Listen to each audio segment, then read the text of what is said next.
The HR director said my concerns about workplace culture were based on misunderstanding and personal perception. The annual culture survey results showed that 68% of employees reported the same issues I'd raised. She told me I needed to adjust my expectations and be more of a team player. I'm Alison. I'd been working as a compliance officer at a financial services firm in Phoenix for 3 years. I reported violations, managed internal audits, and maintained regulatory documentation. The culture concerns I'd raised weren't vague. They were specific. Documented patterns of retaliation against employees who reported compliance issues, pressure to overlook regulatory violations, a pattern of removing people from projects after they'd raised concerns. I'd submitted a formal complaint to HR 6 weeks earlier. I'd included dates, names, specific incidents. I'd referenced company policy sections that had been violated. The HR director had called me in for a meeting 2 days ago. She'd said my complaint had been reviewed. She'd said I was misinterpreting normal business decisions as retaliation. She'd said the company had a strong, positive culture. She'd said my perception didn't match reality. She'd suggested I consider whether I was a good cultural fit for the organisation. I'd listened. I'd asked if she'd reviewed the specific incidents I'd documented. She'd said individual incidents weren't the issue. The issue was my overall perception and attitude. I'd asked if she'd looked at the recent culture survey data. She'd said culture surveys measured general sentiment, not specific complaints. I'd thanked her for her time. I'd left the meeting. Then I'd gone back to my desk. I'd logged into the internal system. I'd pulled the raw culture survey data from the annual assessment completed 2 months earlier. The survey was anonymous. The results were aggregated. But the data was available to compliance officers for regulatory reporting. I'd reviewed every response, every comment, every rating. Question 14. I feel comfortable reporting compliance concerns without fear of retaliation. 32% strongly disagree. 36% disagree. Question 22. Management addresses reported concerns appropriately. 28% strongly disagree. 40% disagree. Open comments section. 847 responses. I'd read through them. I'd noted recurring themes.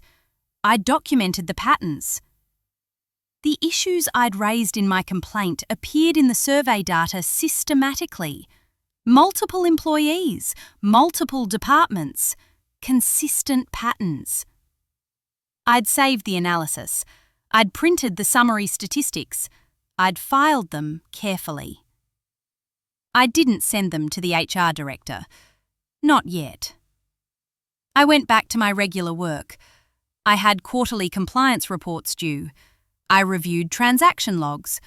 I documented control testing results. I prepared audit summaries. The HR director didn't contact me again. No follow-up meeting, no written summary of our discussion. I continued attending team meetings. I responded to emails. I completed my assigned work on schedule. 3 days after the HR meeting, I noticed a change. I was removed from the compliance committee distribution list. I used to receive all committee meeting notices and materials. I checked the member roster. My name was no longer listed. I noted the date. I took a screenshot. I saved it with my other documentation. I didn't ask to be reinstated. The following week, my manager scheduled a one-on-one meeting. We had these quarterly. This one was early. He said he wanted to discuss my performance and role expectations. He said there had been feedback about my approach to compliance issues. I asked what specific feedback he'd received. He said some colleagues felt I was too focused on process and not enough on business outcomes. I asked which colleagues. He said the feedback was confidential. I asked if there were specific instances where my compliance work had been inappropriate. He said it wasn't about appropriateness. It was about balance and understanding business context.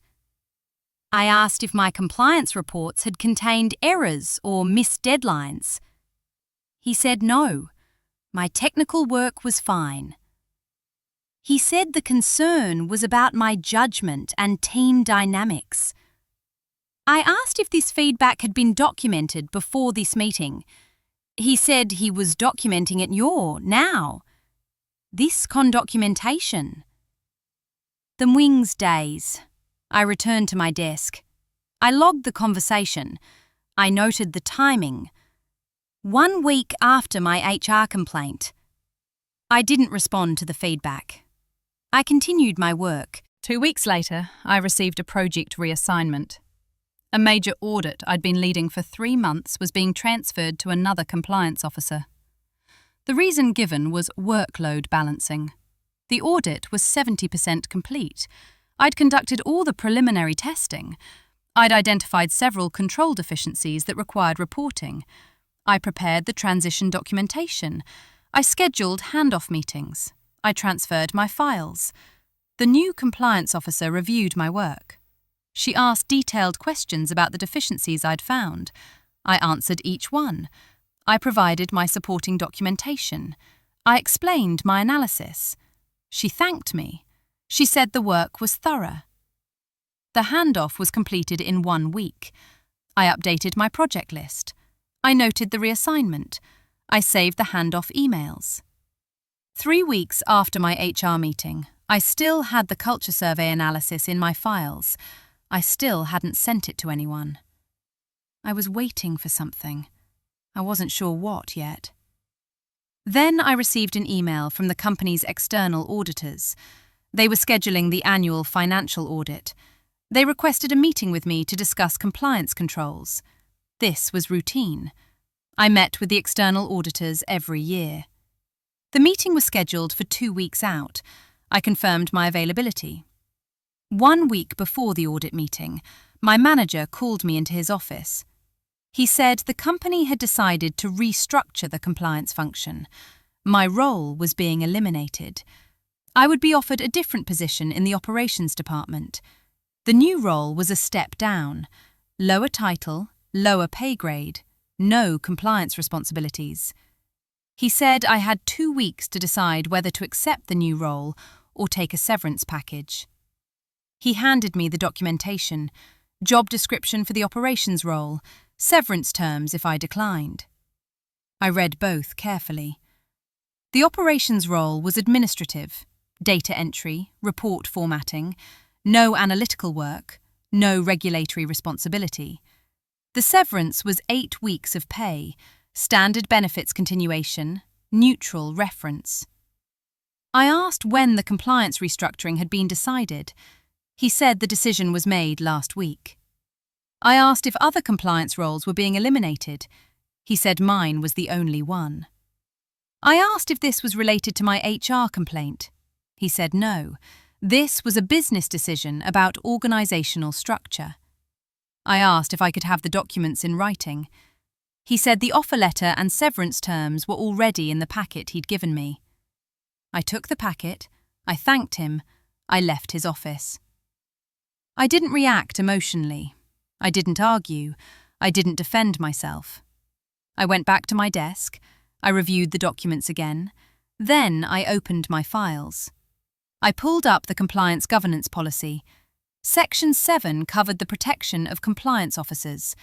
It stated that compliance officers could not be removed from their roles, reassigned, or have their responsibilities reduced as a result of performing their compliance duties. It stated that any restructuring affecting compliance officers required approval from the audit committee of the board of directors. I checked the date on my restructuring notice, last week. I searched the board calendar. The audit committee's last meeting was 3 months ago. The next meeting was in 2 weeks. No audit committee meeting had occurred between those dates. I documented this. I added it to my growing file. Then I reviewed the company's whistleblower policy. Section 4 covered retaliation protection. It defined retaliation as any adverse action taken against an employee who reported compliance concerns. Examples included removal from roles, reassignment to lower positions, and elimination of responsibilities. It specified that suspected retaliation should be reported directly to the board's audit committee chair. I looked up the audit committee composition. The chair was an independent director, former federal regulator, strong compliance background. His contact information was listed in the company's governance documents. I drafted an email. I kept it factual. 4 paragraphs. Paragraph 1. I filed a compliance complaint with HR 6 weeks ago regarding retaliation patterns. Paragraph 2. Since that complaint, I've been removed from committee assignments, received negative feedback documented for the first time, had a major audit reassigned, and been notified my role is being eliminated. Paragraph 3. The compliance governance policy requires audit committee approval for compliance officer restructuring. No such approval has been obtained. Paragraph 4. Per the whistleblower policy, I am reporting suspected retaliation directly to the audit committee chair as specified. I attached my documentation chronologically. Original HR complaint, culture survey analysis, timeline of adverse actions, compliance governance policy sections, restructuring notice, board meeting calendar, showing no audit committee approval. I reviewed the email 3 times. I checked every attachment. I sent it at 6 p.m. on a Thursday evening. I received an automated out-of-office reply. The audit committee chair was travelling. He would return Monday. I went home. I waited through the weekend. Monday morning I came to work as usual. I attended my regular meetings. I worked on my assigned tasks. At 2 p.m., I received a meeting request from the Chief Legal Officer. Tomorrow at 10 a.m. 1 hour blocked. Attendees, me, the Chief Legal Officer, the Audit Committee Chair joining by video. I accepted the meeting. I prepared nothing new. My documentation was complete. Tuesday morning arrived. I went to the Chief Legal Officer's conference room at 9:55. She was already there.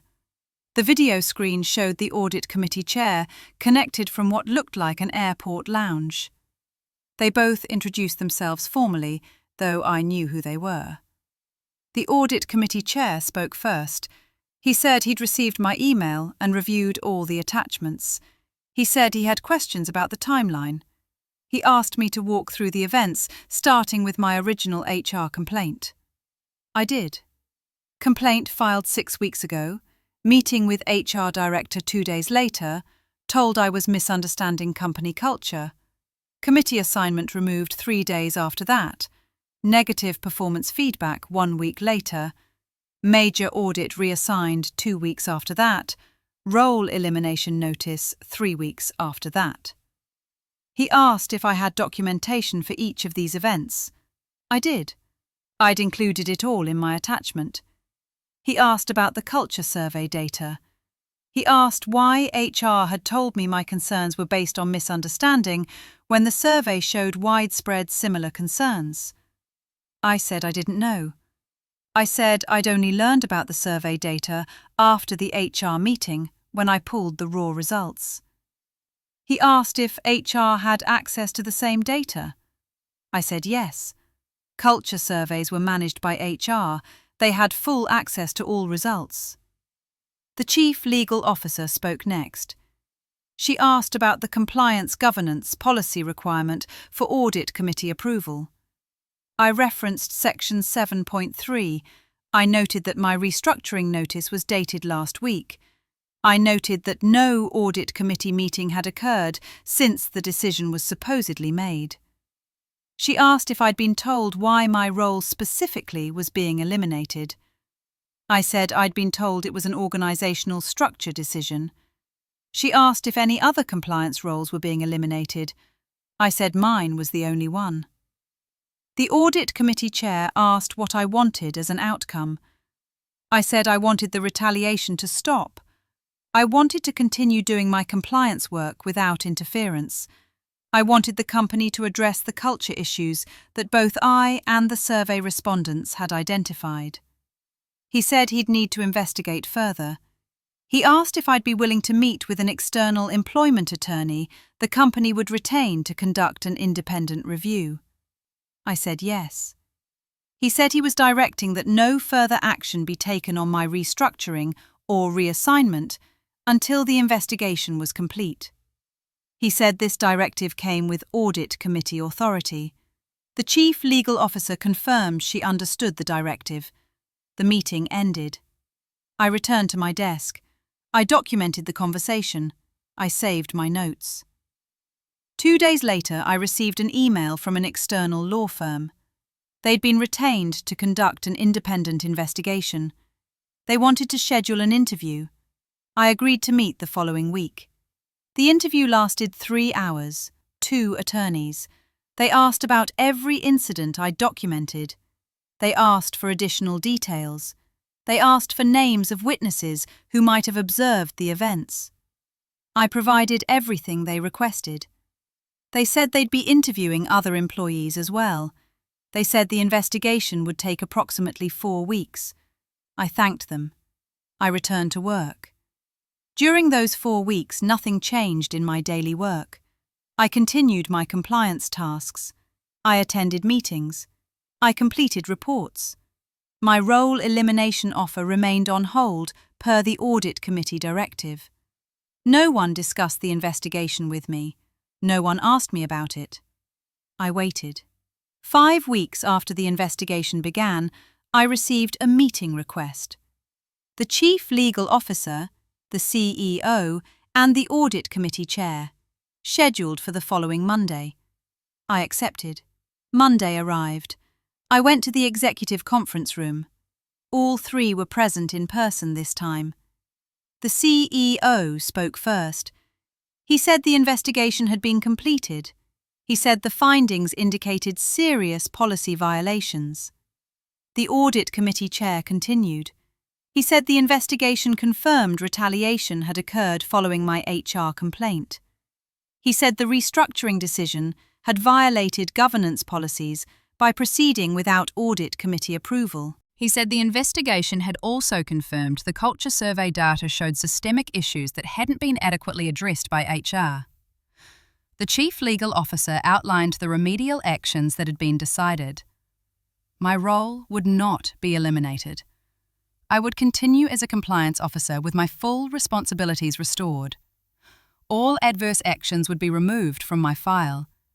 The negative feedback, the committee removal, the audit reassignment.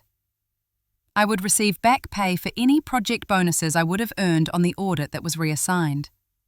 The company would engage external consultants to conduct a comprehensive culture assessment and develop an action plan.